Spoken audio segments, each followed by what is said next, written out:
Good morning everyone and welcome back. But check it out behind me, we've got a bluebird. It's an awesome day in the Waikato, a little bit chilly but it's not too bad.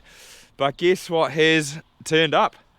Posts. We've got a pile of posts here, got some strainers over there, and all the fencing stuff's turned up. So the fences have finally turned up, and I say that a little bit tongue-in-cheek because it's not them that's been held up, it's just the weather that sort of delayed things. So we're actually going to make a start on our project that has been in the pipeline since pretty much way back in January. I think we sort of got the ball rolling back then, and these guys have come in to make a start, and I am looking pretty forward to this. I seriously can't wait. It's a tidy little unit though. It's a case 85, and with one of these RD grabs on the front.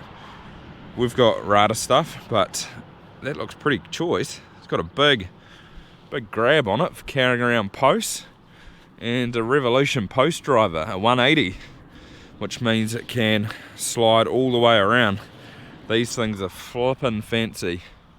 Seriously cool bit of kit. But you'd have one of those if you're doing it full time, and a little fencing trailer behind.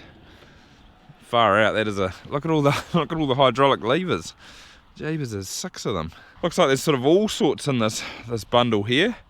These will be, well, these strainers will be for corners and stuff. There's also some of these which will be for the stays, I imagine. I'm certainly no expert on fencing, but that's what I think they're there for. And then just a bundle of quarter rounds. These will be for in between the strainers, and just a couple more there. I'm not sure if that's all the gear they're going to need, but at least it's going to be enough for them to make a start. There's quite a few strainers there, although they're going to use quite a few. And they were planning to make a start today, but we have had a little bit of bad weather the last couple of days, which has sort of held things up. We'd had a real good run of nice dry weather for a couple of weeks, and then we sort of had thunder showers yesterday, or was it the day before, which, yeah, like I said, has made everything pretty greasy again. He's actually just got new tyres on this tractor, which should help, or back tyres anyway, but they might be here this afternoon or at some point. If not, they'll probably make a start tomorrow. So if you're wondering, what are they actually here to fence? It is these areas which are in here. So there's 1, 2 over there, and then 3, which is that one. They're actually going to make a start on there first and then work their way across this way. It's pretty much just unproductive wetland. So what we're going to do is fence it all up, and John from Dock, he came out yesterday with Sean, the fencing contractor. They marked out the boundaries where the fences are going to go, and then I approved them. And I pretty much said yes to everything, except there was just one little query which I had, which was down the end. Then I just wanted to move it in a little bit, and they said, yep, nah, sweet as. So I did say John was from Dock. I think he's from Dock. I'm not 100% sure. But the reason he came out is because this project here is getting fully funded, which means we're not putting a cent into it.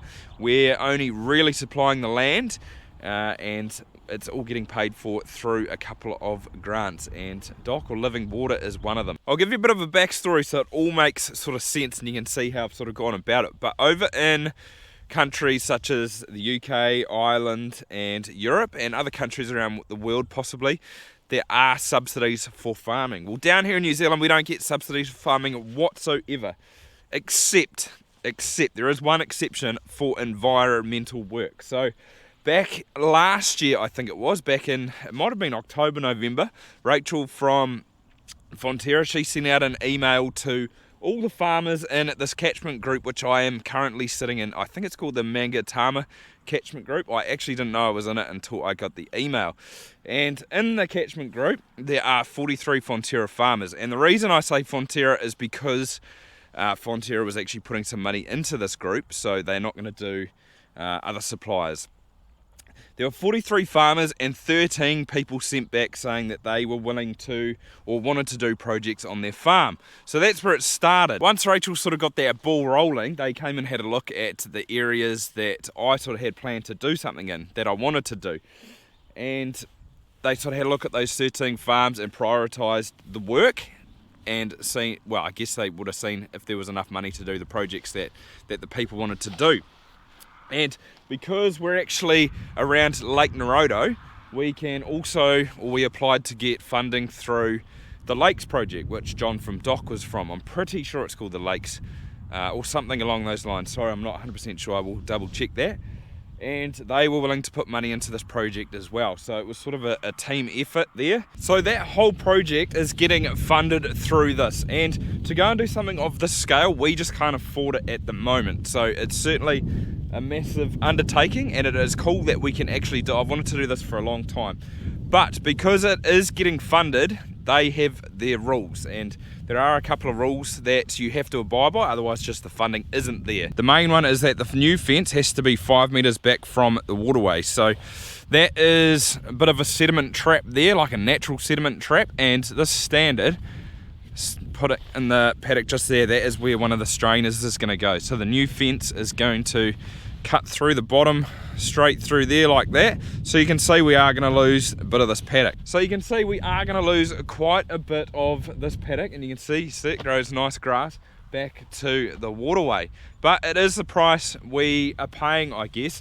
They're paying for the fencing, we're paying for the land, like I said earlier on. But I think in the end it's going to be quite cool, and the end result is going to be awesome. One of the other things too is that these fences have to be 5 wire. They've got to have 2 electric wires, and the other 3 don't have to be. And this is only step 1 of the project, and they want to get this done as quickly as possible because then they can get on to step 2. And the reason it would have been good to get it done back in May is because all these areas are getting planted out. So they're getting planted in plants. There's another company coming in to do that. The guy actually turned up, and it turned out I went to school with him. I think he was a year older than me, but he's going to come in once these fences are done. And we can't do it, or the earlier the better. You really want to plant when it's nice and wet, so these plants get established rather than dry up through the summer. But it's going to be real cool once this is all fenced. We get a new fence out of it, which is awesome. It's going to be better than these electric wires that are running up here now that we can rip them out. So we get a new fence, and these areas are going to be planted in cool natives, and I can't wait. I think it's going to be such a cool project. There's one standard here, and then there's one up there. So if I cut a line straight through there, and all this will be planted through here, and that's why they need a setback of that 5 meters, is because they're going to get 2 rows of plants down here. They might even get 3. I'm not 100% sure. And all these drains they're going to plant in a carex. That's what it's called. And it pretty much looks like this stuff here, I think. But I think that is actually a carex, but it's the wrong sort. There's like a waxy leaf one, and then there's another one, and I think it's the other one that they're going to plant. They're going to do most of the drains with that, so it's going to look really cool. I will go into that a little bit more once we do start planting, or once the plants start going in. I don't know very much about my plant types and species and stuff like that. So going forward it'd be quite cool to learn a little bit. And interestingly enough, with that setback, so I say 5 meters, it's got to be 5 meters. I think if you're putting a new fence in now off a waterway, it's actually 3 regulation wise, but to get the funding you've got to go beyond that. So they want to go beyond the 3, and they want to push it out to 5 just to know you're doing a little bit more than you're supposed to do. And the 2 meters, like in the big scheme of things, 2 meters is 2 meters. I can deal with that. We had really strong winds in that storm too. The rain was driving in sideways, but this plum tree took a bit of a hit and it's toppled over. You can see there's not actually much to them, but these trees are probably about 100 years old, if not maybe a little bit older. So it's a bit of a shame. We've lost actually a few of them as of recently. There's another one or 2 that fell over just down there. There's a line of them, and also Lawsoniana, which is just over there by the hay barn, fell over as well. It's actually in a direct line of sight straight through there, which way the wind was blowing. It's afternoon calving check time. You can see the Springer mob is reduced in numbers big time. None so far except for this girl. She's on the job.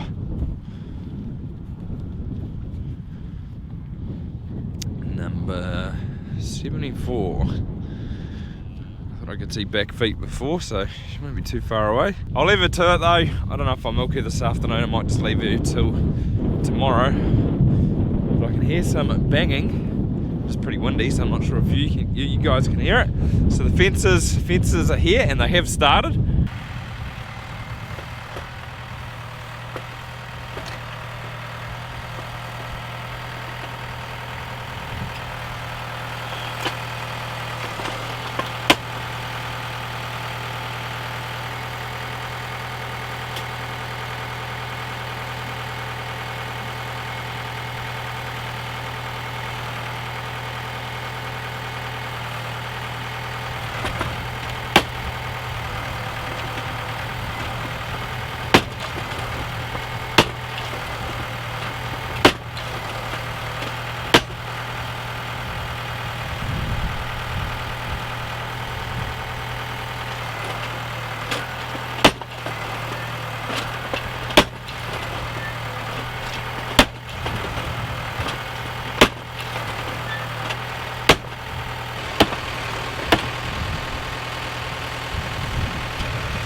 Daniel's made a start. He's gonna do bit by bit. So he's just knocking in all the strainers here. You can see one there, you can see a couple there, and he's done that side. So he's just got down here to do. And might take him the afternoon, I guess. Pretty tidy though, look at that. He knocks every post in and then rasps off the top just to smooth it over. Nice. Just had to restock with posts, another load. They look like another load of strainers.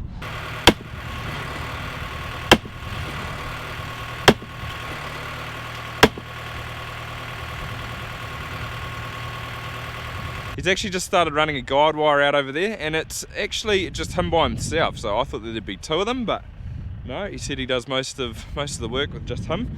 But I've brought my drone over, so I'm gonna whack that up in the air and give you guys probably a better picture of what this looks like up in the air, because you sort of get a real good understanding of it.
The day is ticking along.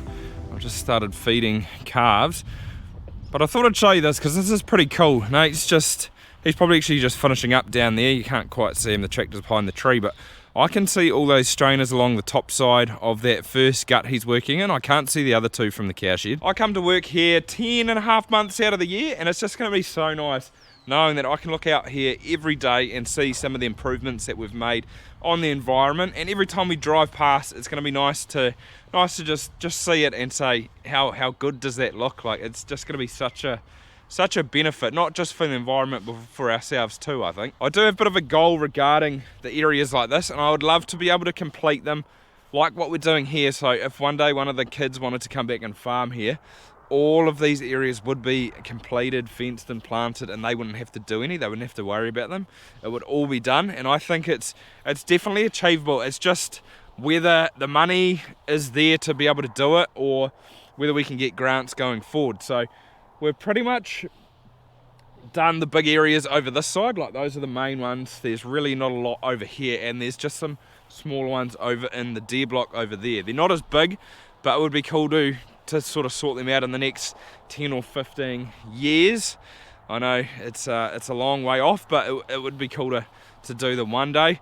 I know farmers also, we do get a bit of a rap at times. I don't really want to go too far down this road about not caring for the land, but I honestly don't know a farmer that doesn't care for the environment that they farm in, or the land that they farm on, whether it be they're managing, working, they're owners, or they're leasing it. You don't meet too many farmers that don't care for the environment. So it's pretty cool though. I can take you along on this journey and show you what we're doing, and I think it's pretty cool. I can't wait to see the end result. Like, it's going to be years down the track till we sort of see it.